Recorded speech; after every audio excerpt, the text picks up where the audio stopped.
Welcome to the Bayer Vegetation Management Stewardship Learning Series. This learning series consists of various modules addressing common topics in stewardship. This module will focus on mixing and loading herbicides and disposing of herbicide containers and lids. In this module, we will discuss stewardship considerations and key techniques to follow during the herbicide mixing and loading processes. We will also review procedures for disposing of herbicide containers and lids. The process of mixing and loading herbicides presents the potential for both personal injury and environmental damage due to the concentrated formulations of these products. Because of the potential damage that concentrated formulations can cause, it is particularly important that proper handling techniques and best practices are utilized throughout the process of mixing, loading, transporting, applying, and disposing of herbicides. In the next few minutes, we will discuss the factors to consider before, during, and after the mixing and loading process that will minimize the potential hazards to human health and the environment. Note that this training module focuses on stewardship training and awareness for the mixing and loading processes and disposing of herbicide containers for registered herbicides under the Federal Insecticide, Fungicide, and Rodenticide Act, or FIFRA. It is not meant to cover other relevant compliance areas under OSHA, DOT, or other applicable federal, tribal, state, or local laws and regulations with respect to the handling, storage, and transportation of herbicides. It is critical that you have thought about and planned for the mixing and loading process before you open any herbicide container. There are 4 key items to consider before mixing and loading herbicides: understanding the herbicide product label and other government regulations, selecting a location for mixing and loading, user safety, particularly as it relates to personal protective equipment, or PPE, and emergency preparedness, as well as the tools and equipment you plan to use in the mixing and loading process. As always, start by reading the product label for all herbicides you will be using for your application. As discussed in the Understanding Product Labels module, the label provides specific warning and precautionary statements related to PPE and emergency response information that is critical to proper use of the product. Additionally, the label's Directions for Use section provides product formulation information as well as use rate and mixing instructions that you are required to follow. In addition to the label, remember that you are responsible for being in compliance with all federal, tribal, state, and local government regulations that may apply relating to mixing and loading herbicides. Selecting the proper location is critical to effective stewardship. When selecting a location, consider the following. First, choose a mixing location where only authorized handlers or supervisors wearing appropriate personal protective equipment are allowed, that is, away from children and animals. Next, select a location that is level and close to clean water that can be used for washing, but away from surface water and wellheads that could be contaminated. And finally, to prevent spillage, the mixing location should be free from obstructions and hazards. When discussing the subject of worker safety, it is important to first address the Worker Protection Standard, or WPS. The WPS are regulations imposed on employers, manufacturers, and users of herbicides and are designed to protect employees from occupational exposure to herbicides. Topics covered in WPS include herbicide safety training for employees, notification of herbicide application and restricted entry intervals, use of personal protective equipment, and providing decontamination supplies and emergency medical assistance to employees. It is important to note that not all product uses are covered under the WPS. However, you should check for WPS instructions on the product label before handling a herbicide. For more detailed information on the Worker Protection Standard, visit the EPA website listed here. In this module, we will focus on 2 areas of the WPS related to mixing and loading herbicides: personal protective equipment, or PPE, and emergency response preparedness. Personal protective equipment is the equipment that must be worn by handlers and applicators of a herbicide product to protect eyes and skin and prevent ingestion by mouth or inhalation. Specific information about what PPE is required can be found on the herbicide label. Handlers of herbicide products are defined in the WPS as people who are working with open herbicide containers. Those handling unopened herbicide containers or cases are not considered handlers. For more information on who are considered herbicide handlers, see the document from the EPA included with this module. The product's label will include a detailed list of the items herbicide handlers are required to wear based on the toxicity of the product. At a minimum, labels typically require that handlers wear long-sleeve shirts, long trousers or overalls, and shoes with socks. For higher toxicity products, the label may also require items such as chemical-resistant gloves, eye protection, a respirator, a face shield, a hat, or an apron. Always follow the PPE requirements on the label before mixing the product, and remember to have all the required PPE before you begin handling the herbicide containers. In addition, it is critical to worker protection that all employees know how to respond in the case of an emergency. Here are a few key tips. First, be sure to establish an emergency response plan, or ERP, and post emergency contact information in high traffic or clearly visible locations. Additionally, product labels have specific emergency first aid and decontamination requirements for areas where mixing, loading, transporting, and applying herbicides take place. These requirements may include having soap, water, safety showers, and portable eye wash readily available to mixers and loaders. See the product label and the WPS for full details.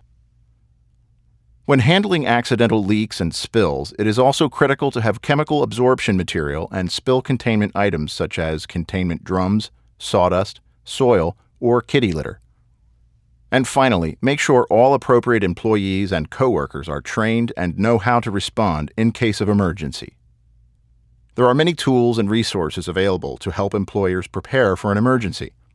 One such resource is the Pesticides and Planning for Emergencies document from the Purdue University Cooperative Extension Service, found in the Attachments section or from the link on the screen. Before you begin opening herbicide containers, perform an inspection of the equipment you will use for the mixing process. A pre-inspection decreases the possibility of causing unintended damage to yourself and other humans as well as the environment. As it relates to mixing equipment, keep in mind the following. Equipment should be in good working condition with no leaks or cracks. Equipment should be clean and without any residue from prior use. Use dedicated equipment such as a graduated measuring jug or measuring device supplied with the product to measure quantities, not household utensils such as spoons or food containers. And finally, all equipment should be properly calibrated to allow for accurate herbicide measurements. Download the Bayer VM app from the Apple iTunes Store to take advantage of our handy calibration calculator. During the mixing process, here are some key considerations to minimize the risk of harming yourself, others, and the environment. We will discuss 4 of these factors here: measurement and mixing rates, pouring herbicides, mixing multiple herbicides, and spill response. Critical steps to effective herbicide application and proper stewardship include accurate measurement and following mixing rates, as indicated on the label. The label provides the information you need regarding weight and volume measurements as well as tank mixture instructions. The document called Measuring Pesticides: Overlooked Steps to Getting the Correct Rate was created by the Purdue University Extension Office and provides detailed information to help you make accurate measurements and mixtures. This document can be found in the Attachments section. We suggest you read the entire document, which covers the following: reading product labels to understand the correct rates, performing basic math calculations so the application solution is aligned with the rates provided on the product label, measuring liquid products and using the correct measuring device, the difference between liquid ounces and dry ounces, factors that affect the accuracy of measuring dry formulations. When it comes to pouring herbicides, here are some key tips. First, remember to wear all required PPE as outlined on the label. Stand upwind with your back to the wind to minimize the risk for inhalation. Pour liquid herbicides slowly and with care to avoid splashing. And always pour herbicides into water and not water into herbicides. When mixing 2 or more products, here are some general rules to consider. First, you must check the labels for all products to verify that the products are compatible to mix. If you are unsure, follow the compatibility testing instructions on the label or contact the manufacturer before mixing the products. Remember that you must wear the most restrictive or protective PPE required by the product label for any of the products being mixed. Next, begin by filling the container at least half full with water. Be sure to avoid contamination of the water source by utilizing an anti-siphoning device or air gap. Then, when adding the products, follow the general rule of first the solids, then the liquids, so that the dry particles can be dissolved into the water. And finally, when mixing products, never use your hands and maintain agitation when possible. Spills can occur during the mixing and loading process despite detailed plans and careful handling of herbicides. However, with the proper preparation and equipment on hand, the damage from a spill can be minimized. As it relates to spill cleanup, keep in mind the following tips. For all spills and splashes that come into contact with humans, follow the recommendations in the first aid section of the label, including seeking medical assistance if conditions worsen. Remove the clothes immediately and wash the skin thoroughly with soap and water if herbicides are spilled or splashed on a person. If product gets in a person's eyes, flush the eyes with plenty of water. If inhaled or ingested, see the product label first aid section. Clean up any spills immediately using absorbent materials from your spill response kit, such as sawdust or soil, which are effective at soaking up spillage. And finally, put spillage and contaminated waste into a strong bag or container and dispose of this bag following local regulations and best practices. Equally as important as exercising caution before and during the mixing process is taking the appropriate steps once you are finished mixing products. Here are some tips to consider. Clean all equipment used so that there will be minimal product residue and store them away from children and animals. Seal all containers for any unused product and return it to your secured storage facility. Do not leave any products unattended or within reach of children or animals. Do not store unused products in food packaging or unmarked containers. Thoroughly wash your hands and any skin exposed to chemical product with soap and water.